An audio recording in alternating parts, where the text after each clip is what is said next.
महाराष्ट्र माझा. कोरोना कालावधीच्या प्रदीर्घ महामारीनंतर आता आपण पुन्हा एकदा एका विशेष चर्चासत्राचं आयोजन केलेलं आहे. या चर्चासत्रामध्ये आपण 3 मान्यवरांचं स्वागत करतोय. आपल्यासोबत आहेत डॉक्टर सुनील ढवळे, आपल्यासोबत आहेत ॲडव्होकेट कैलासजी मोरे साहेब आणि आहेत संतोष बोरशे. तर विविध क्षेत्रातले 3ही मान्यवर आहेत आणि आजच्या चर्चासत्राचे आपले 4 विषय आहेत. याच्यामध्ये थंडीमध्ये आरोग्याची काळजी कशी घ्यायची किंवा कोरोनाची दुसरी लाट आहे त्याच्यावर प्रतिबंधात्मक उपाययोजना काय कराव्यात आणि धावपळीच्या युगात जी माणसाची जीवनशैली आहे ती कशा प्रकारे असली पाहिजे आणि प्रदूषणमुक्त सण प्रत्येकाने कसे साजरे केले पाहिजेत आणि आपल्या पृथ्वीला हातभार कसा लावला पाहिजे. तर या चर्चासत्रामध्ये पुन्हा एकदा मी सर्व मान्यवरांचं स्वागत करतो. डॉक्टर साहेब, माझा पहिला प्रश्न तुमच्यासाठी आहे. हा कोरोना आजार नक्की काय आहे आणि याची कशा प्रकारे माणसाने काळजी घेतली पाहिजे, कितपत याला घाबरलं पाहिजे याच्याविषयी आम्हाला थोडं मार्गदर्शन करा. प्रामुख्याने गेली 8 महिने आपण बघतोय. जानेवारी महिन्यापासून आता आपल्या भारत देशामध्ये जो मार्च महिन्यामध्ये जो आजार फैलावलेला आहे तसं बघायला गेलं तर 8 महिन्याच्या या प्रदीर्घ कालावधीमध्ये आपण आपल्या राज्यामध्ये प्रामुख्याने कोरोना आजार जेव्हा आला मुख्यतः प्राणवह म्हणजे प्राणावरती घाव घालणारा किंवा श्वसन वाहिनीवरती किंवा श्वसन नलिकेवरती घाव घालणारा आजार आहे. मुख्यतः या आजाराचं जे कारण जर का बघायला गेलं तर श्वास कमी होणं म्हणजे दम लागणं आणि त्या अनुषंगाने हृदयाचे ठोके वाढणं अथवा कमी होणं, 2 प्रामुख्याने लक्षणं आपल्याला 8 महिन्याच्या कालावधीमध्ये आढळून आली. बाकी मुख्यतः रुग्ण जर का सुदृढ जर का असेल आणि त्याला संलग्नित आजार जर का कुठले नसतील तर कोरोनापासून मुक्ती मिळवण्यामध्ये अतिशय चांगल्या प्रकारे आपल्याला यश मिळालेलं आहे. जर रुग्ण हा डायबेटीस, ब्लड प्रेशर आणि इतर विविध आजारांशी जर का संलग्नित जर का असेल तर त्याला त्यातून मात करण्यासाठी थोडा वेळ लागतो. पण रुग्णाने अतिशय महत्त्वाची गोष्ट म्हणजे अतिशय संयमाने आणि स्वतःची काळजी घेऊन कुठलाही घाबरून न जाता आपण या आजारातून कसे मुक्त होऊ याच्यावरती मुख्यतः भर दिला पाहिजे. प्राणवय सुखसामध्ये दम लागला किंवा सर्दी खोकला झाला की मला कोरोना झाला ही मुख्यतः लक्षणे जर कारण आली तसं होत नाही. थोडाफार कोरोना झाला आणि आपण काही घरगुती औषधं जर घरी घेतली तर लगेच आपण त्या आजारातून मुक्त होऊ शकतो. पण मला आज खोकला आला, मी रस्त्यातून चाललो होतो आणि कोणतरी माझ्या अंगावर खोकला, सर्दीची शिंक माझ्या अंगावर आली, त्याचा कोरोना माझ्यावरती आला असा हा आजार पसरत नाही. त्यामुळे मुख्यतः जर का आपण संयमाने जर का या आजाराला जर का घेतलं तर अतिशय चांगल्या प्रकारे आपण या आजारावरती मात करू शकतो. जर का तुम्ही महाराष्ट्र शासनाच्या आरोग्य विभागाने जर का आकडेवारी जर का बघितली तर आपण 90% जास्त प्रयत्न आपण केलेला आहे. फक्त 10% जो आजार राहिलेला आहे तो फक्त आणि फक्त आपल्यामध्ये असलेल्या भीतीला आपल्याला दूर करायचा आहे. त्यामुळे कोरोनाला आपल्याला घाबरवायचं आहे. त्यामुळे आपण घाबरून जाण्याची काही गरज नाही. आणि महाराष्ट्र शासनाने आणि केंद्र सरकारने जे ब्रीद वाक्य सांगितलेलं आहे, माझे कुटुंब माझी जबाबदारी, जोपर्यंत आपण आपली स्वतःची जबाबदारी जोपर्यंत घेत नाही तोपर्यंत आपण या आजारामधून मुक्त होणार नाही. संतोष शेठ, मी तुमच्याकडे येतोय. तुमचा अनेक व्यक्तींशी दिवसभरात संपर्क येत असतो. व्यावसायिक क्षेत्र असेल, राजकीय क्षेत्र असेल, सामाजिक क्षेत्र असेल, याच्यात तुम्ही काम करता.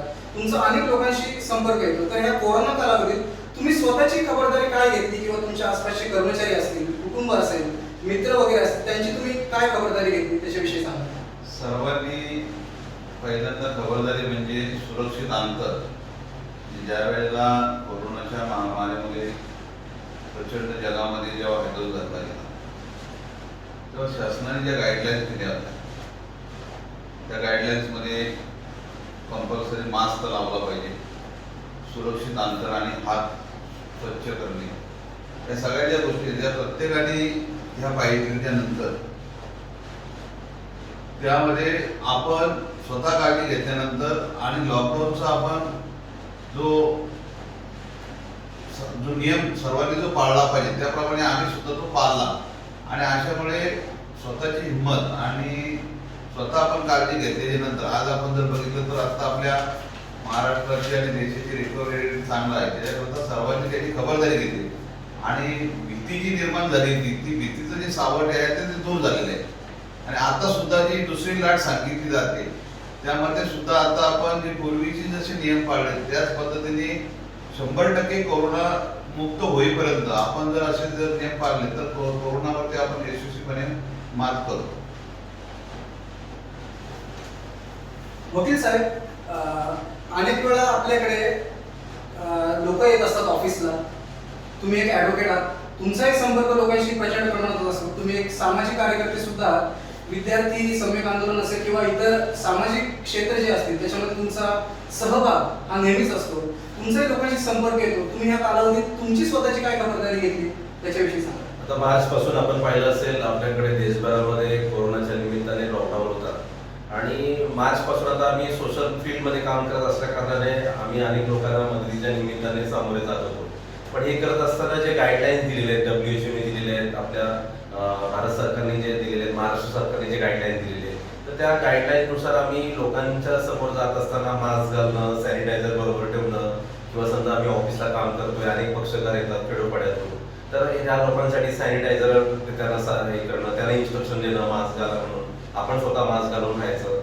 तर ह्या सर्व प्रिकॉशन आम्ही घेतल्या आणि म्हणून आम्ही अनेक आंदोलनामध्ये किंवा पब्लिक प्लेसमध्ये जात असताना सुद्धा म्हणजे आजच्या तारखेपर्यंत आम्ही कोरोना आमच्याकडे काही येऊन दिला नाही.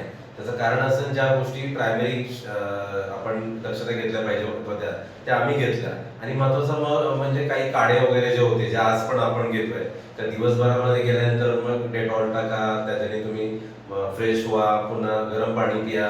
तर ह्या ज्या काही बेसिक काही गोष्टी आहेत की ज्याच्यातून आपण ह्या संसर्ग थांबवू शकतो, तर ह्या गोष्टी जसे डॉक्टर मित्र आहेत अशा अनेक मित्रांकडून जे इन्स्ट्रक्शन्स आले तर ते इन्स्ट्रक्शन्स आम्ही फॉलो केले आणि त्या फॉलो केल्यानंतर आजच्या तारखेपर्यंत कोरोनाला आम्ही दूर ठेवण्यात यशस्वी झालो.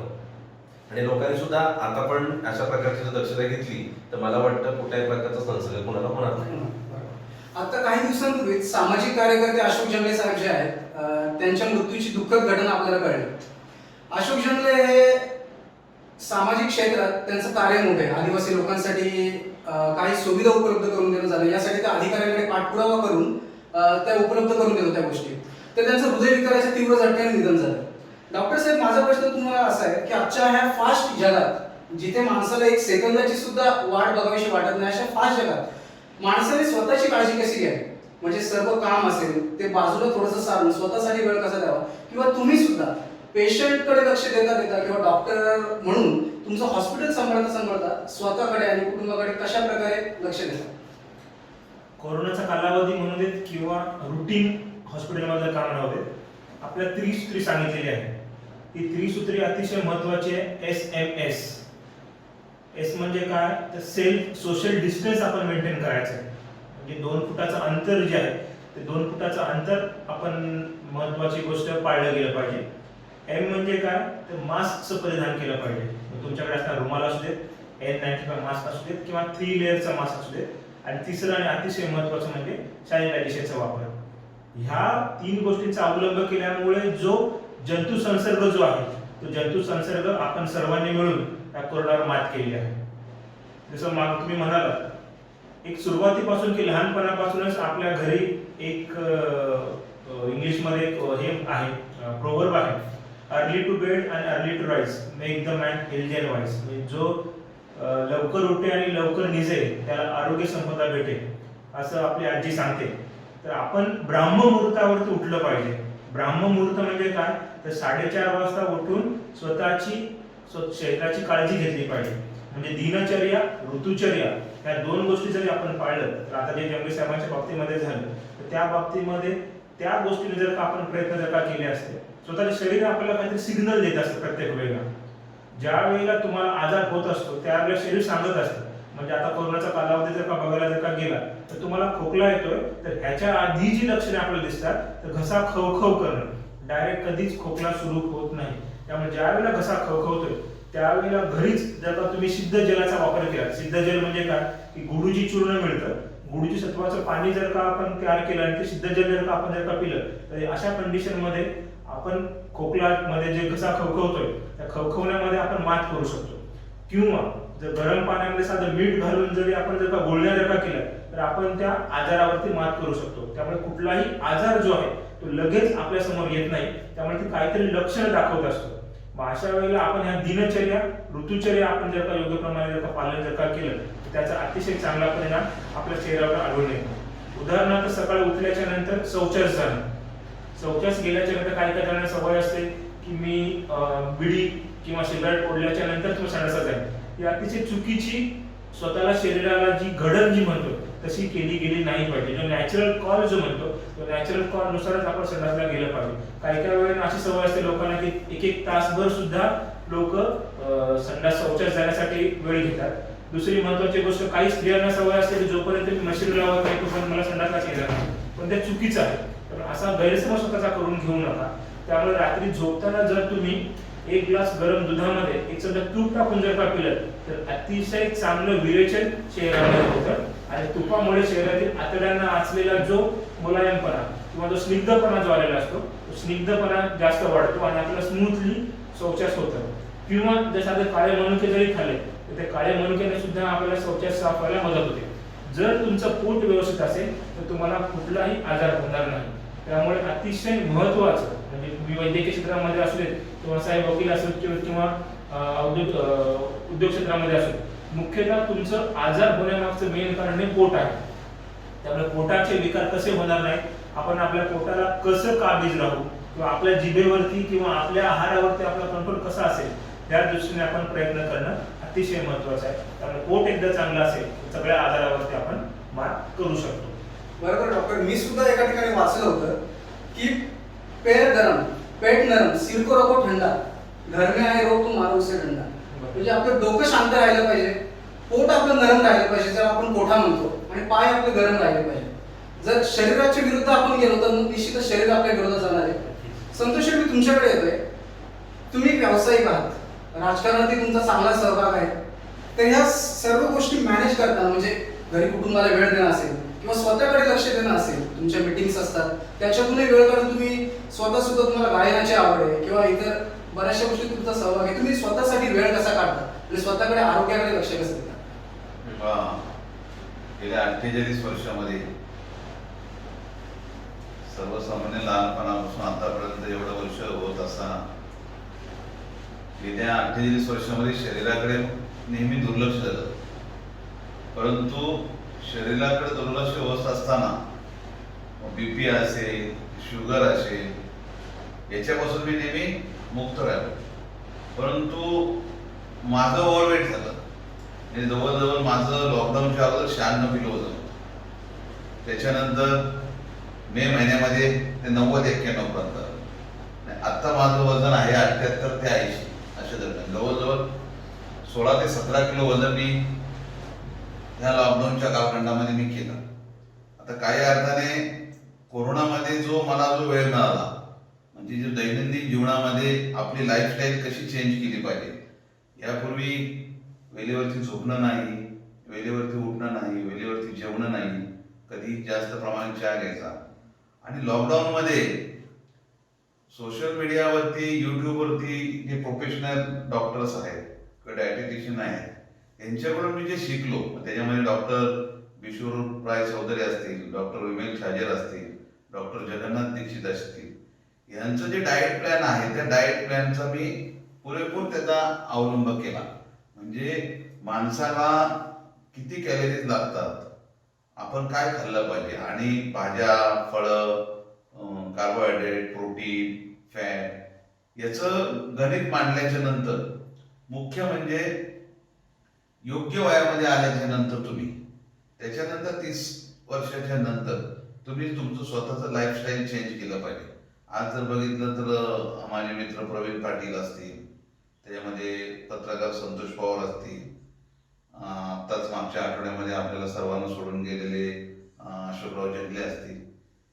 ह्या माणसाने स्वतःच्या कुटुंबांकडे दुर्लक्ष देऊन समाजासाठी झटण्यासाठी जे काम करत होते त्याच्यामध्ये त्यांच्या खाण्यापिण्याच्या सवयी, आहार पद्धती याच्या सगळ्या त्यांचं गणित त्यांचं चुकलं गेलं आणि मग आपल्या स्वतःचा जीव त्यांना त्याच्यासाठी द्यावा लागला आणि मुका लागलो.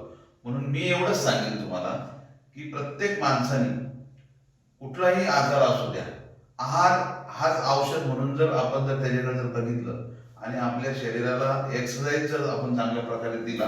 पूर्वी बघा गजराची घायला असायची, गजराच्या घड्याळाला 2 चाव्या द्याव्या लागायच्या, एक अलारामसाठी एक आणि घड्याळाच्या टायमिंगसाठी.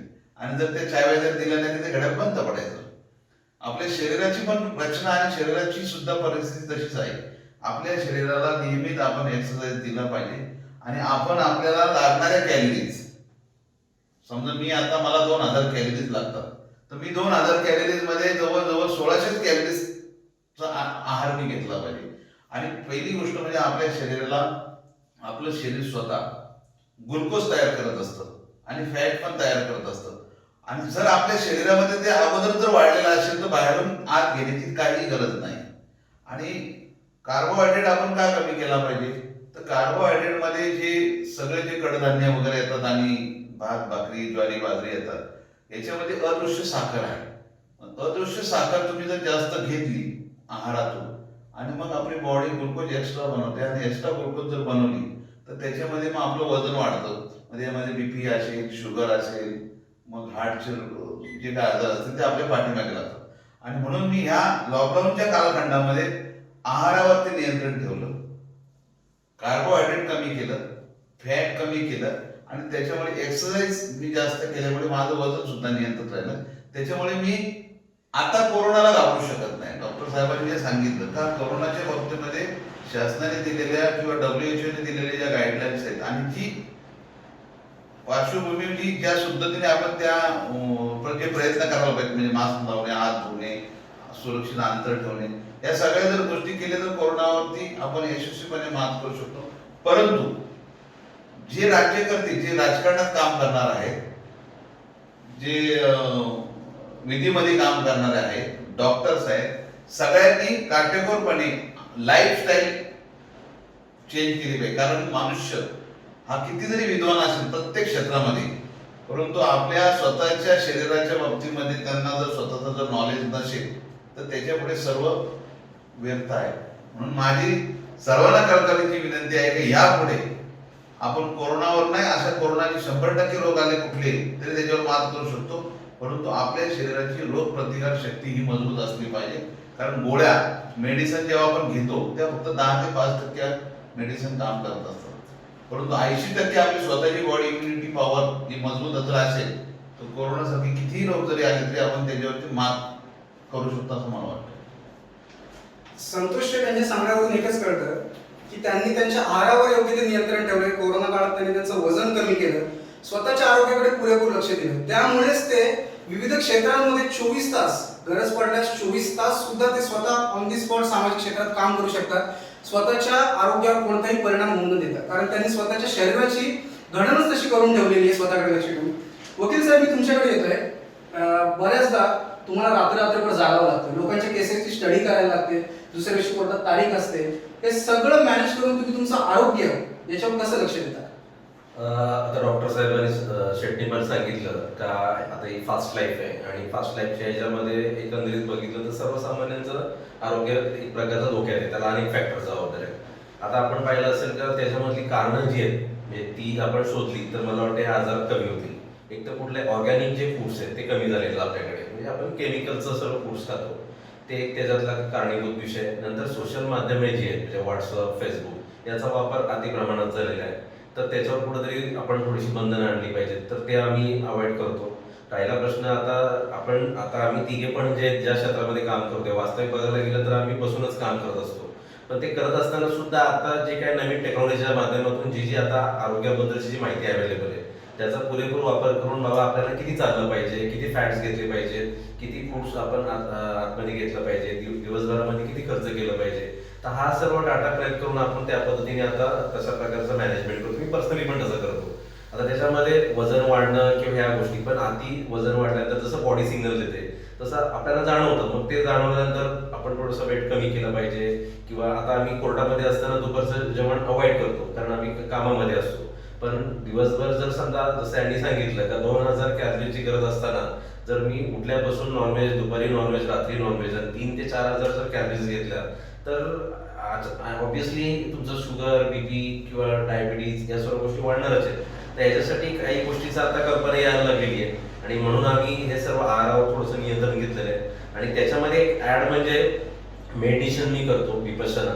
गेले 10 वर्ष मी त्या शिबिराला जात असतो. तर रात्री उठल्यानंतर किंवा झोपताना उठल्यानंतर तर 10 मिनिटं 15 मिनिटं जेव्हा कधी संधी भेटेल तेव्हा ते मेडिटेशन करायचं. तर हे सर्व गोष्टी अंमलात आणल्यानंतर म्हणजे आजपर्यंत तरी असं कुठलाही आजार नाही आहे आणि चांगल्या प्रकारचा स्ट्रेस मॅनेजमेंट करून किंवा कामाचा कितीही जरी लोड असला तरी आमच्या कामाव्यतिरिक्त सोशल ॲक्टिव्हिटीज या सुद्धा आम्ही करत असतो. तर हे सर्व आतापर्यंत तरी ओके चाललेलं आहे. तर सर्वांनी मला वाटतं स्ट्रेस मॅनेजमेंट केलं पाहिजे, ऑर्गॅनिक फूड्सला जास्त प्राधान्य दिलं पाहिजे, जे केमिकल्स युक्त जे फूड आहेत ते आपण अवॉइड केलं पाहिजे, फास्ट फूड आपण अवॉइड केलं पाहिजे जे आम्ही जनरली अवॉइड करतो. कुठले चायनीज फूड खात नाही आहेत, ऑइली फूड्स काही खात नाही आहेत. तर अशा प्रकारचं जर आपण आहारामध्ये जर चांगल्या प्रकारचं नियंत्रण ठेवलं तर मला वाटतं कुठल्याही प्रकारचा त्रास आपल्याला होणार नाही. डॉक्टर साहेबांनी सांगितल्याप्रमाणे माणसाचा योग्य आहारावर नियंत्रण पाहिजे. माणसाचा विहार म्हणजे माणसाचं राहणीमान चांगलं पाहिजे, ज्याच्यामध्ये त्याला व्यायामाची जोड पाहिजे आणि स्ट्रेस मॅनेजमेंट आणि माणसाचे विचार चांगले पाहिजे. त्याच्यामुळे त्रिसूत्री आपण लक्षात घेऊया. योग्य आहार, विहार आणि विचार हीच माणसाच्या आरोग्याची गुरुकिल्ली आहे. डॉक्टर साहेब मी तुमच्याकडे येतोय. आता आपला हिवाळा चालू झाला. कर्जतमध्ये आपण बघतो की गाठाखाली असल्यामुळे प्रचंड प्रमाणात थंडी असते, मध्ये ऊनही असते. त्याच्यामुळे वातावरणातला जो ऋतूतला बदल आहे तो आपल्याला लगेच जाणवतो. कित्येक जणांना आजार होतात, खोकला असेल, सर्दी असेल, कफ असेल, हे आजार होत असतात. तर या थंडीमध्ये कोणकोणते आजार होतात? मुख्यतः शरद ऋतू संपून म्हणजे हिंदू नववर्षामध्ये किंवा आपण ज्या 6 ऋतूंचं वर्णन केलं आहे आयुर्वेद शास्त्रामध्ये, मुख्यतः शरद ऋतू संपल्याच्या नंतर मुख्यतः हेमंत ऋतू येतो, जी आपण थंडी, गुलाबी थंडी जी म्हणतो, गुलाबी थंडी आपल्याला हेमंत ऋतूमध्ये जाणवते. मुख्यतः या ऋतूमधलं जे राहणीमान जे असतं ते अतिशय हेल्दी असतं. म्हणजे कुठलाही जन्माला येणाऱ्या बालकाला आपण जेव्हा प्लॅनिंग करतो, गर्भिणी असताना किंवा नवदाम्पत्य ज्या वेळेला आपण प्लॅनिंग करतो बाळ जन्माला आणण्याचे, ह्या महिन्यामध्ये करू शकतो. कारण ह्या वातावरण जे असतं अतिशय हेल्दी असतं. त्यामुळे शरद ऋतू संपून हेमंत ऋतूचं वातावरण जे आहे ते शरीरासाठी अत्यंत चांगलं असतं. चांगलं का असतं? कारण ह्या ऋतूमध्ये मधुर, आम्ल आणि लवण हे 3 रस जे आहेत ते अतिशय प्राबल्याने असतात, जे मुख्यतः शरीरामध्ये नॅचरली तयार होण्यास कुठल्याही प्रकारची कमतरता पडत नाही. जर आपल्या थंडीमध्ये जर बघायला जर का केलं तर ह्या ऋतूमध्ये मुख्यतः रक्ताभिसरणाची प्रक्रिया जी असते ती निसर्गतःच कमी झालेली असते आणि आळसीपणा जो असतो, म्हणजे हेल्दी वातावरण असल्यामुळे कुठल्याही काम करण्याची इच्छा तशी होत नाही, त्यामुळे हा आळस वाढलेला असतो. त्यामुळे हे दूर करण्यासाठी जसं मगाशी मी म्हटलं, आहार, विहार आणि निद्रा या 3 गोष्टीमध्ये मुख्यतः आपण ह्या त्रिसूत्री आपण वापरल्या पाहिजे. आहारामध्ये सकाळी उठल्यापासून जर आपण उत्तम प्रकारे फक्त आणि फक्त सूर्यनमस्कार जरी केला, ते माझे सर आहेत डॉक्टर मंगेश देशपांडे, ते दररोज 101 वेळा सूर्यनमस्कार करतात. सूर्यनमस्कारामध्ये जे 12 आसनं जी सांगितलेली आहेत ती 12 गुणिले 101 जर आपण जर का केलं तर जवळपास 1000च्या वरती शरीराची हालचाल होते. मी तरी म्हणेन की तुमचं जेवढं शरीराचं वय आहे, समजा माझं वय जर 35 जर का असेल, तुम्ही किमान सुरुवातीला 10 पासून हळूहळू वाढवत जर का तुम्ही केलात तर या वयामध्ये फक्त सूर्यनमस्कारामध्ये आसनं जरी केली तर शरीराची अत्यंत सूक्ष्मरित्या हालचाल होते आणि कुठलेही आजार आपण त्या आजारामधून मुक्त होण्यासाठी आपल्याला अतिशय चांगला आणि अतिशय उत्तमरित्या आपण त्यातून बाहेर पडू शकतो.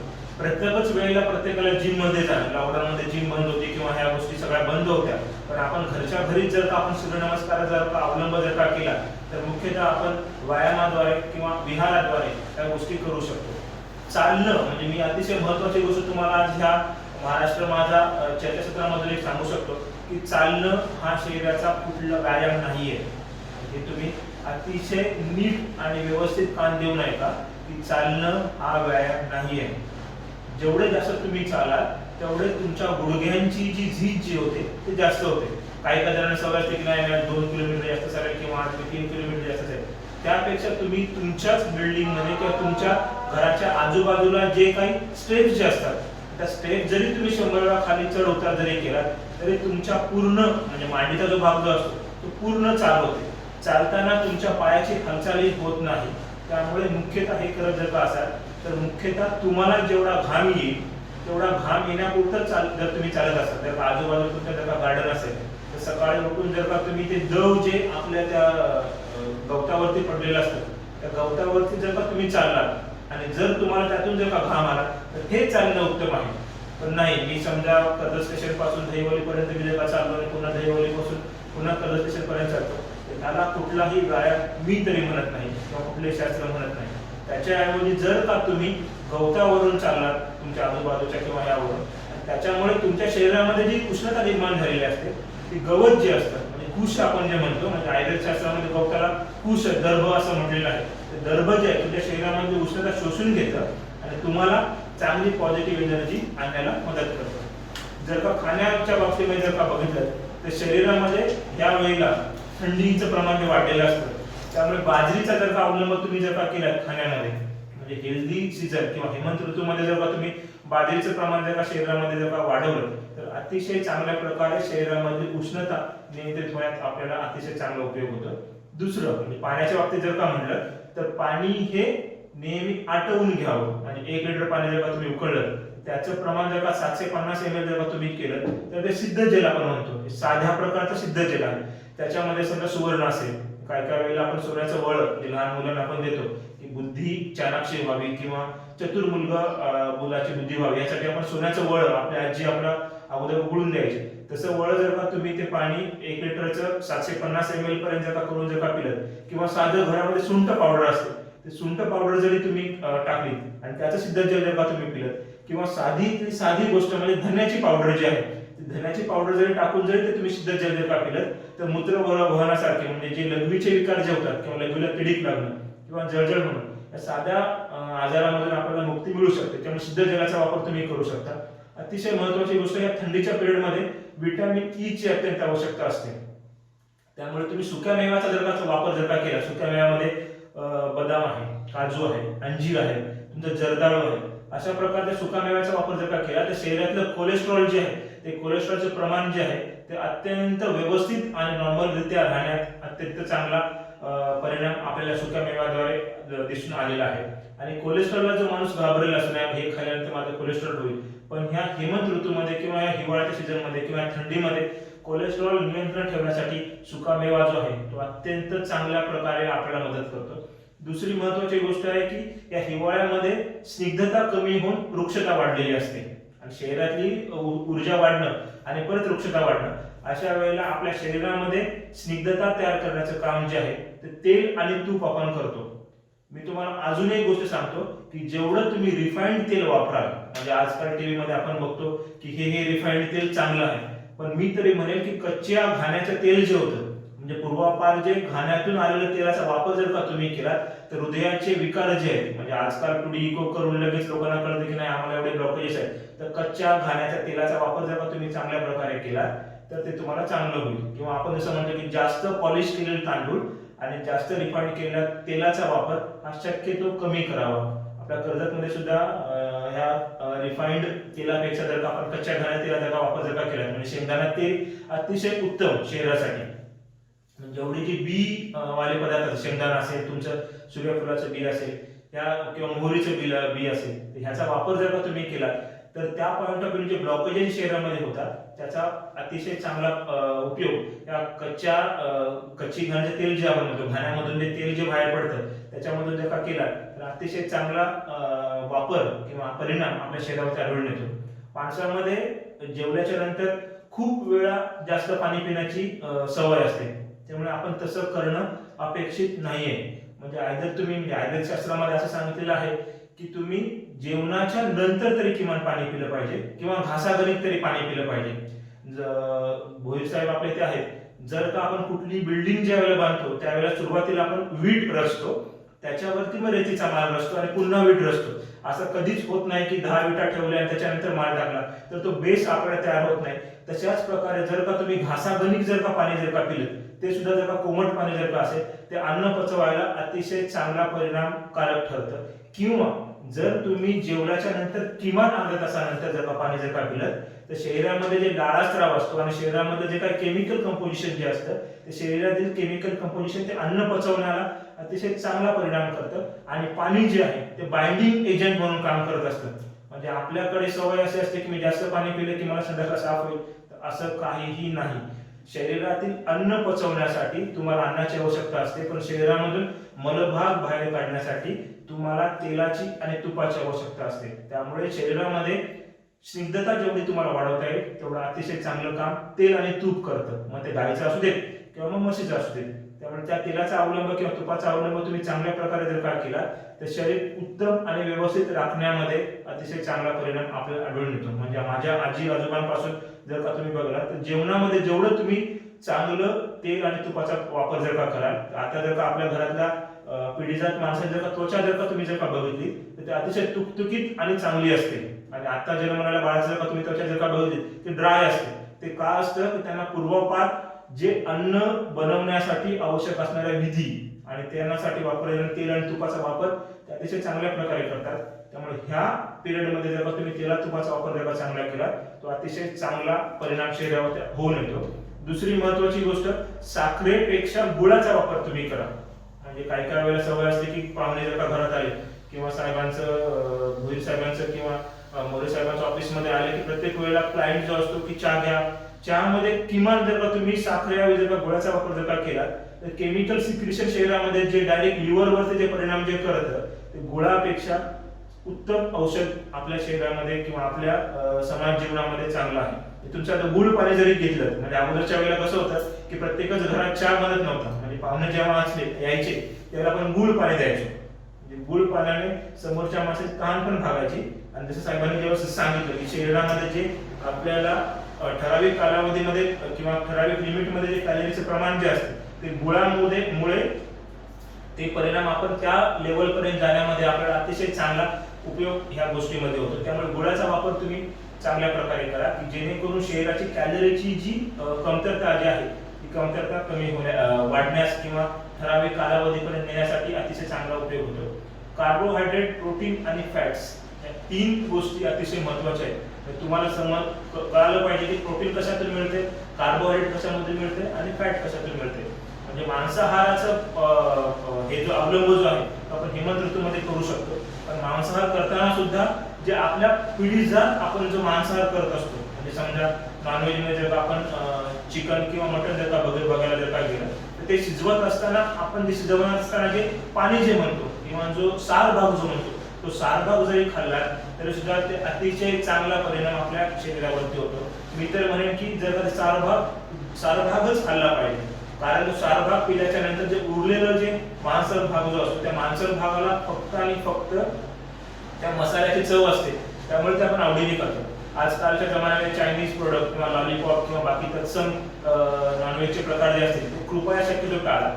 जर अन्न शिजवून त्याच्यापासून असणारा सार भागाचा जर का तुम्ही अवलंब जर का केला तर उत्तम प्रकारे मांसाहारामुळे सुद्धा म्हणजे आयुर्वेदामध्ये सांगितलंय की मांसामुळे मांसाची वृद्धी होते. म्हणजे आपण जर का मांस खाल्लं तर आपल्या शरीराचं मांस पण वाढतं. त्यामुळे तशा प्रकारे जर का तुम्ही त्याचा अवलंब जर का चांगला केला तर ह्या थंडीच्या पिरियडमध्ये मांसाहार सुद्धा अतिशय चांगला आपल्याला मदतशीर होतो. आपण जर का मसाल्याच्या पदार्थामध्ये जर का गेलं तर जायफळ आहे, लवंग आहे, हिंग आहे, अशा प्रकारच्या मसाल्याच्या पदार्थ सुद्धा वापर जर का आपण जेवणामध्ये जर का केला तर उत्तम प्रकारे कुठलाही आजार आपल्याला होणार नाही आणि आपण त्या आजारामधून मुक्त होऊ शकतो. 11 महिने किंवा 8 महिने आपण या आजारातून गेलो आहोत. थंडीच्या वातावरणामध्ये किंवा हेमंत ऋतूमध्ये मुख्यतः 2 लक्षणं आढळून येतात. एक तर सतत नाक गळणं आणि दुसरं म्हणजे सर्दी किंवा खोकला होणं. अशा वेळेला सर्दी खोकला जर का झाला तर लगेच घाबरून जाऊ नका. गुडूची सिद्ध जेल मग असं सांगितलं मी तर गुडूची सिद्ध जेल असेल किंवा गरम पाणी जर का पिणं असेल त्याचा जरी अवलंब तुम्ही केला किंवा बोलण्या जरी साध्या मीठ पाण्याचा जरी केला तर आपल्याला चांगल्या प्रकारे याच्यामध्ये अवलंब करता येऊ शकतो.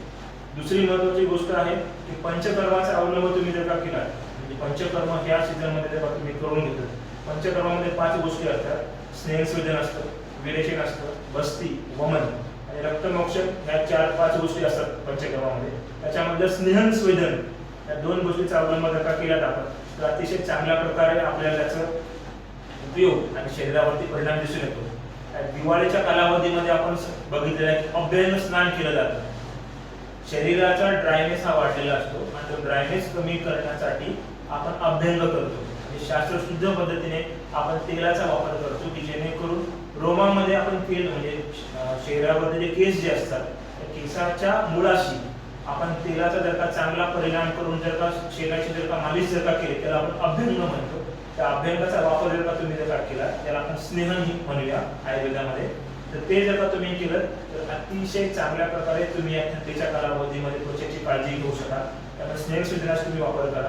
दुसरी महत्त्वाची गोष्ट, वात वाढल्यामुळे ह्या पिरियडमध्ये वात वाढतो, त्यामुळे बस्तीचा जो वापर जो आहे, एनिमा जो असतो म्हणजे तेलाच्या एनिमाचा वापर जर का तुम्ही केला तर वजन कंट्रोलमध्ये राहणं आणि शरीरातील वायू म्हणजे जो वायू किंवा पोट साफ करण्यासाठी आवश्यक असणारा जो वायू जो असतो पक्वाशयामध्ये तो बाहेर काढण्यामध्ये आपल्याला अतिशय चांगला उपयोग होतो. म्हणजे पिढीजात आपण जर का बघितलं तर आज भाऊबीजचा चांगला सण आहे.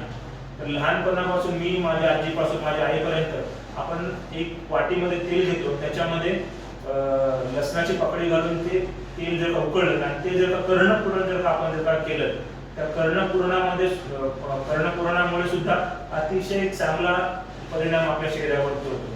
किंवा नाकामध्ये सुद्धा तेल टाकणं किंवा नस्य जे म्हणतो ते नस्याचे किंवा नाकामध्ये 2 थेंब जर का बदाम तेल जर का तुम्ही टाकलं तर अतिशय चांगल्या प्रकारे बुद्धी चाणाक्ष जाण्यासाठी उपयोग होतो. कारण कर्णपुरण म्हणजे काय, कानामध्ये तेल टाकणं आणि तेल टाकून ते कान तसं भरून ठेवणं. म्हणजे प्रत्येक वेळेला काय काय सगळं आपल्याला असते की कानामध्ये काडी घालून कानाचा मळ बाहेर काढणं, पण आपण कानामध्ये काडी घालून कानाचा मळ बाहेर काढत नाही, तर तो कानाचा मळ टुवर्ड्स कानाचा पडदा जो असतो टिम्पॅनिक मेम्ब्रेन जी असते तर टिम्पॅनिक मेम्ब्रेन पर्यंत आपण ते घालतो. कर्णपुरणामुळे मुख्यतः जो कानाचा मळ जो असतो तो स्मूथली नरम होऊन बाहेर पडण्यास आपल्याला मदत होते. त्यामुळे प्रत्येक दिवाळीला भाऊबीजच्या वेळेला आपण ह्या गोष्टी करतो, त्यामुळे त्याचा अवलंब आपण करतो. आणि नेमकी भाऊबीज ही सुद्धा हेमंत ऋतूमध्ये किंवा थंडीच्या पिरियडमध्ये येते, त्यामुळे त्याचा अतिशय चांगला परिणाम आपल्याला दिसून येतो.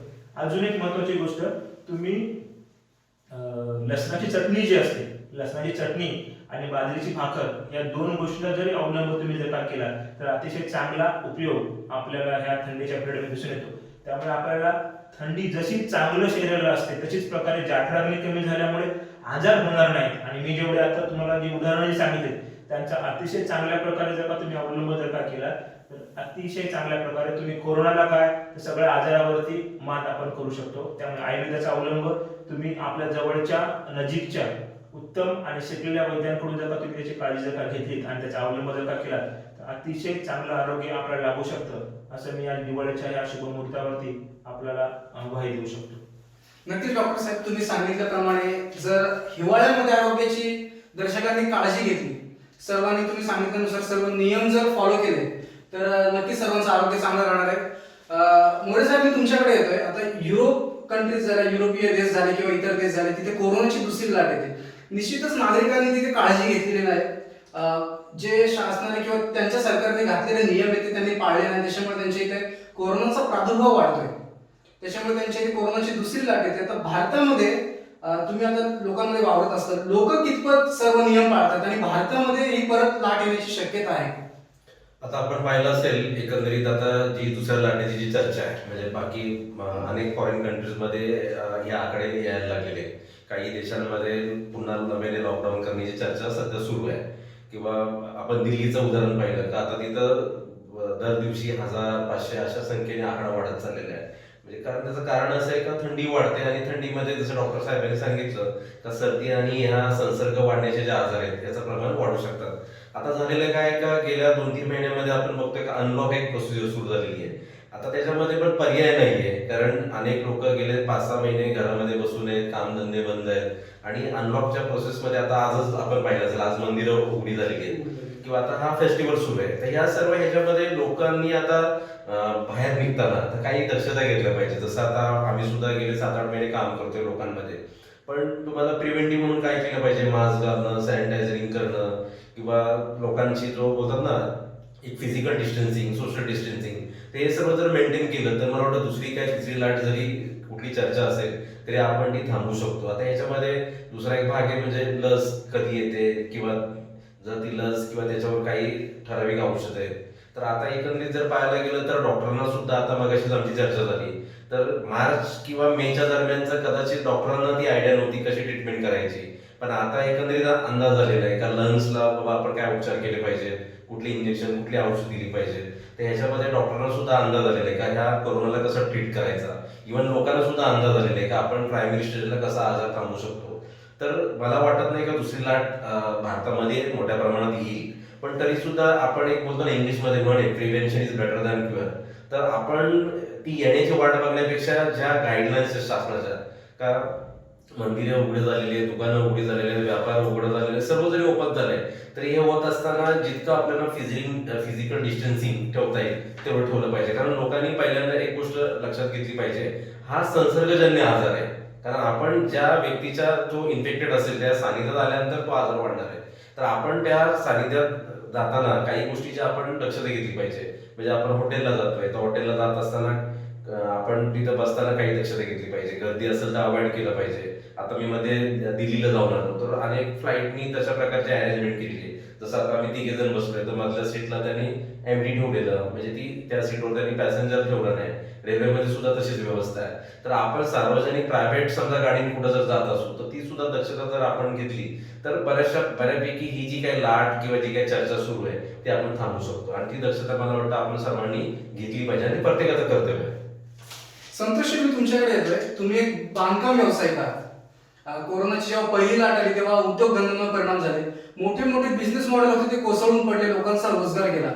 जर भारतामध्ये कोरोनाची दुसरी लाट आली तर सर्व उद्योगधंद्यांवर कितपत परिणाम होणार आहे आणि लोकांचा रोजगार कितपत जाणार आहे आणि याचे काय काय परिणाम आपल्याला भोगावे लागतील? आता बघा, पहिल्यांदा ज्या वेळेला ही कोरोनाची ज्या वेळेला सुरुवात झाली त्यावेळेस सर्वच क्षेत्रामध्ये घबराट निर्माण झाली होती.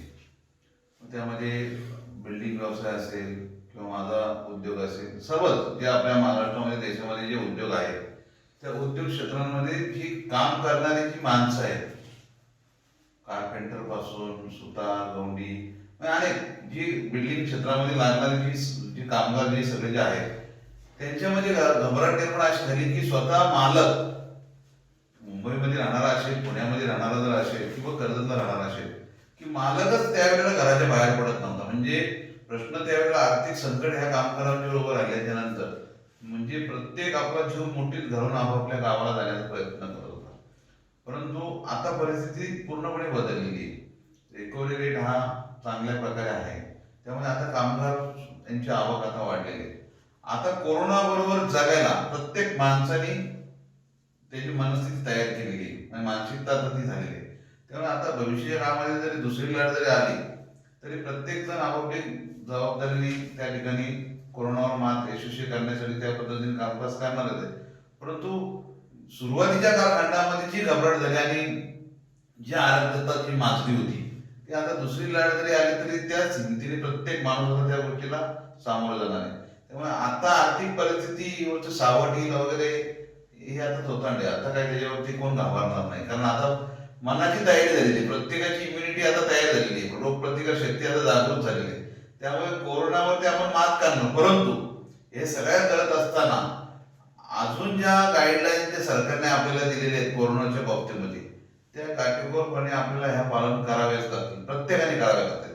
त्याच्यामुळे सुरुवातीच्या कालखंडामध्ये जी भीती आणि जे सगळं विस्कळीतपणा झाला होता तो आता दुसरी लाट जरी आली तरी तो होणार नाही. तेवढी खबरदारी प्रत्येकाने घेतली. निश्चितच संतोष, आता परिस्थिती माणसाला जगायला शिकवते. त्यानुसार आता कोरोना महामारीमुळे लोक त्या कोरोनासोबत जगायला शिकलेली आहेत. आरोग्यविषयक आपण पुन्हा त्या मुद्द्यावर येतोय. हल्लीच्या धावपळीच्या युगामध्ये आपण बघतोय की प्रदूषण वाढते.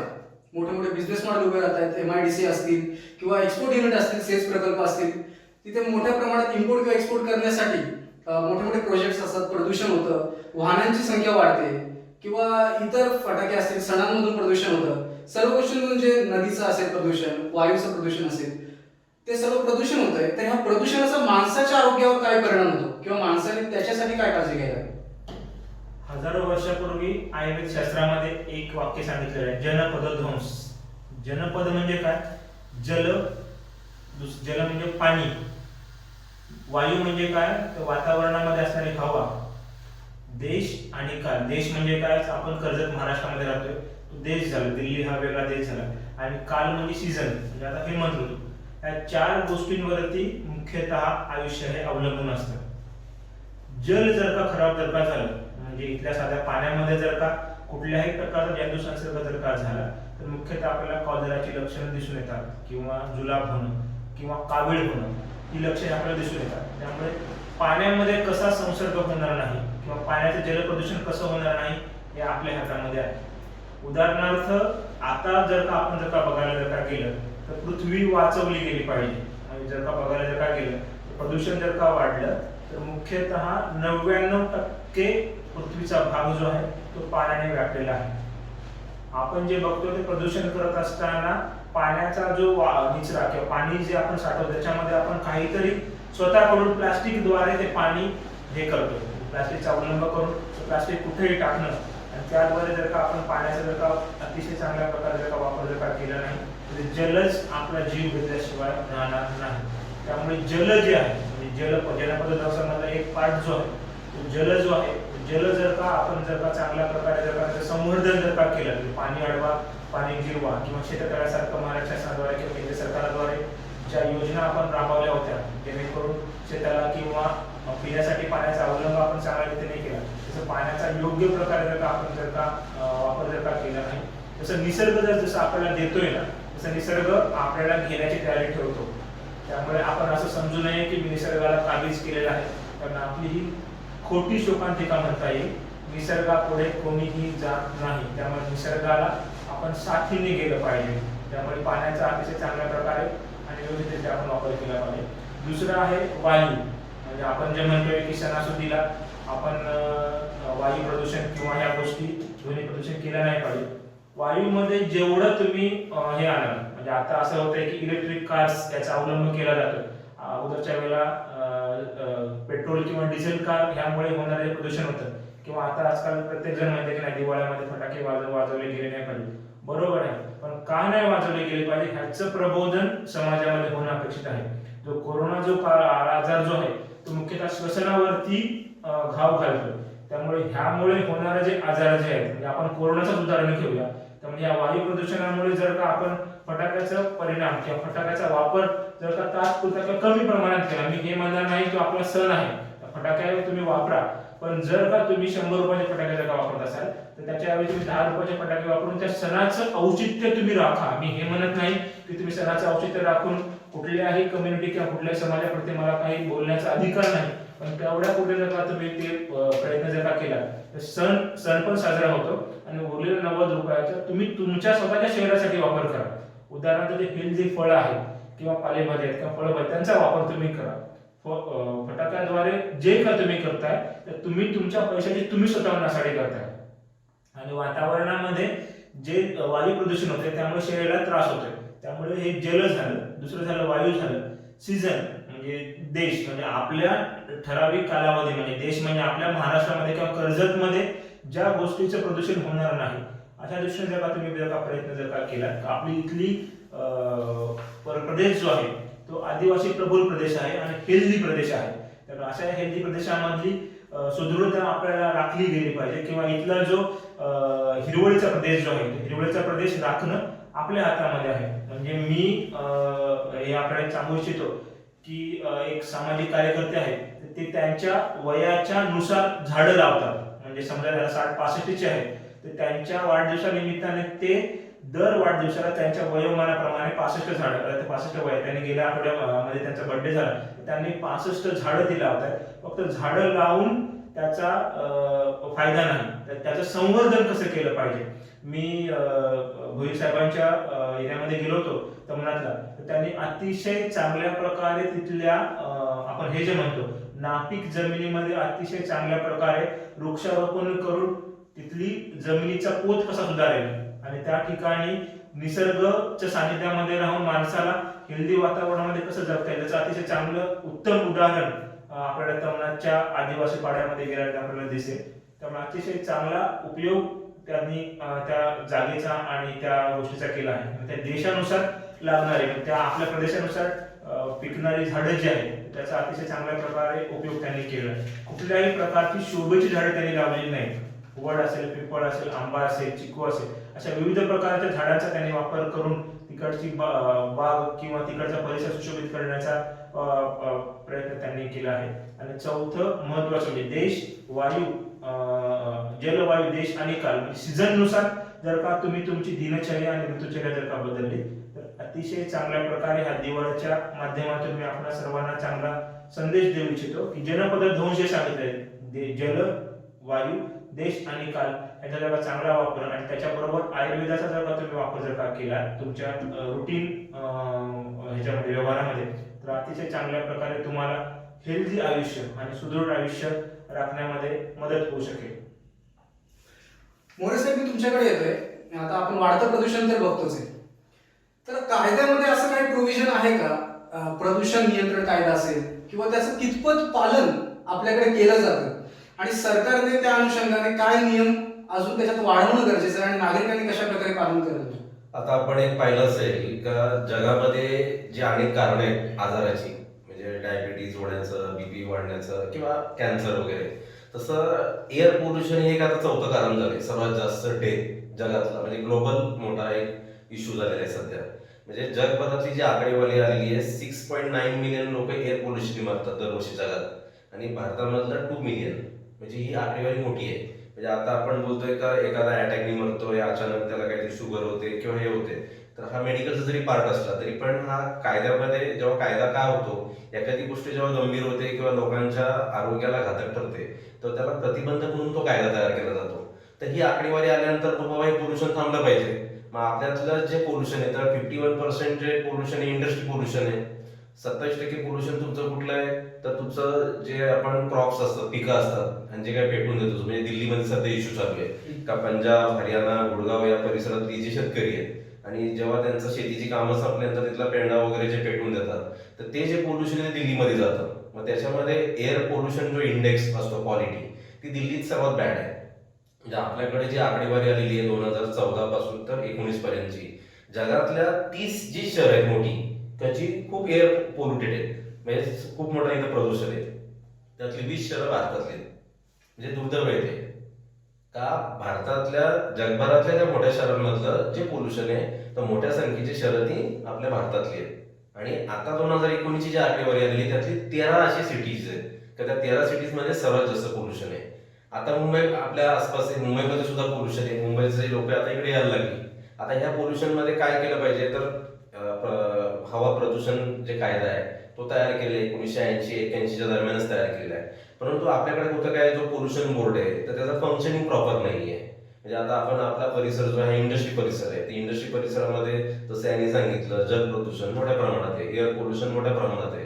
त्याला कंट्रोलिंगची अथॉरिटी, कंट्रोलिंग जो बोर्ड आहे त्यांचं अजिबात लक्ष नाही. आणि म्हणून या परिसरातला आपण जर स्टडी केला म्हणजे खालापूरच्या, तर अनेक लोकांना बीपी, शुगर किंवा इतर आजार आहेत किंवा कॅन्सर सारखे आजार आहेत. त्याचं कारण का तर एअर पोल्युशनचं प्रमाण जास्त आहे.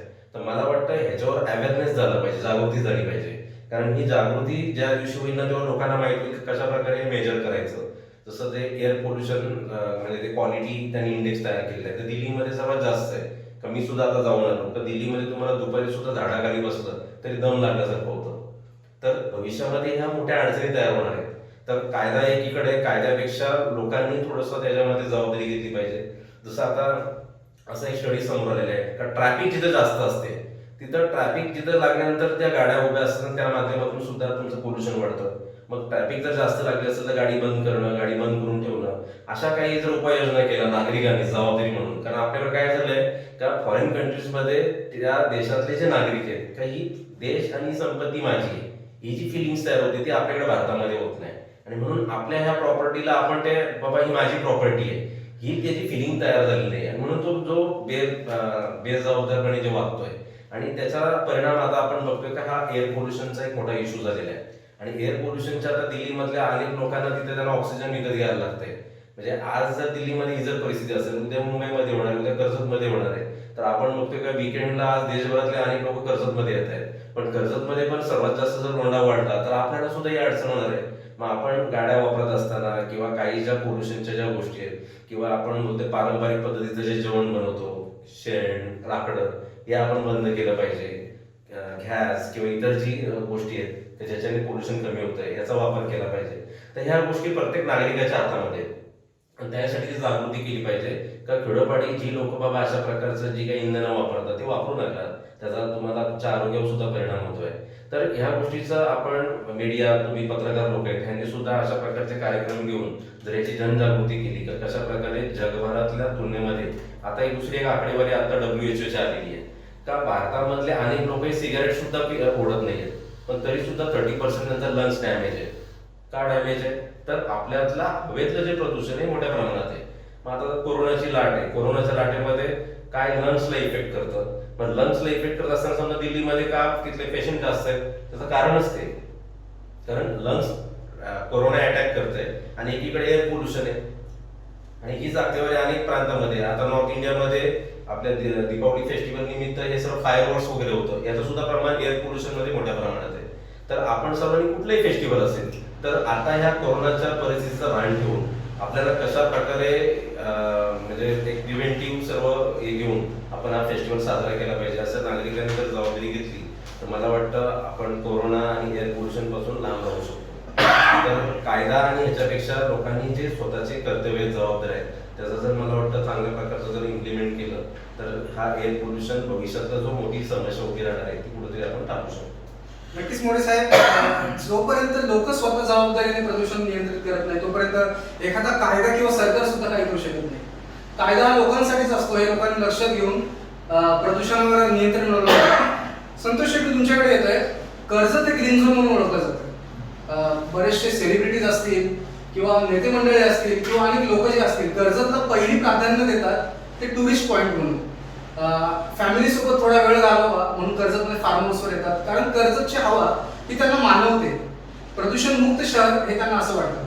पण अनेक लोक जेव्हा कर्जतला येतात, बाहेरून लोक येतात, कर्जतला जी संख्या वाढते, वाहनाची संख्या वाढते, तर लोकांनी कशा प्रकारे याच्यावर नियंत्रण ठेवून प्रदूषणावर मात केली पाहिजे?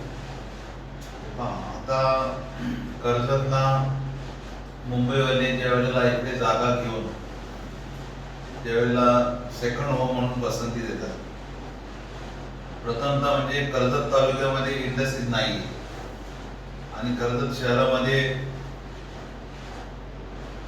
इकडचं जे वातावरण आहे जे अगदी इकडे बघितलं तर माथेरान, इकडे बघितलं तर खंडाळा, लोणावळा, म्हणजे दोन्ही थंड हवेची ठिकाण आहे.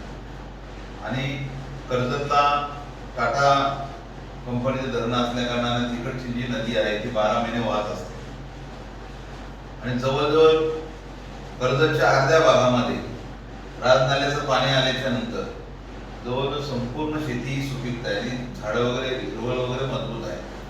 आणि कर्जतचा उल्हास पेज नदीच्या पलीकडचा जो भाग आहे ट्रायबल, त्या ठिकाणी सुद्धा भरपूर प्रमाणात आदिवासींची जमीन वगैरे आहे. आणि अशा ह्या कर्जत तालुक्यामध्ये कुठलाही केमिकल झोन नाहीये इकडे आणि त्यामुळे पूर्वी घेतलेल्या जमिनीने आता सुद्धा भरपूर प्रमाणात खरेदी विक्री जमिनीची चालू असते. आणि कर्जत तालुका हा एक शांतता आहे आणि मुंबई आणि पुणेच्या सेंटरला असलेला हा तालुका आणि कर्जतला तालुक्यामध्ये 2-3 रेल्वे स्टेशन आहेत, 4 आहेत. शेलो असेल, नेरोल असेल, इकडे दुपरी असेल, कर्जत असेल, पळसदरी आहे आणि जाण्या येण्याचा मार्ग त्यांना सुलभ पडतो. परंतु हे येत असताना आता मगाशी आताच वकील साहेबांनी सांगितलं की ट्रॉफिकचा प्रश्न जो आहे तो पुढच्या प्रमाणामध्ये वाढणार आहे आणि ट्रॉफिकचा प्रमाण वाढल्याच्या नंतर जो धुराचं प्रमाण आणि त्याच्यामुळे होणारी जी वायू आहे त्या वायूमुळे माणसाला श्वसनाला त्याचे त्रास होत असतात.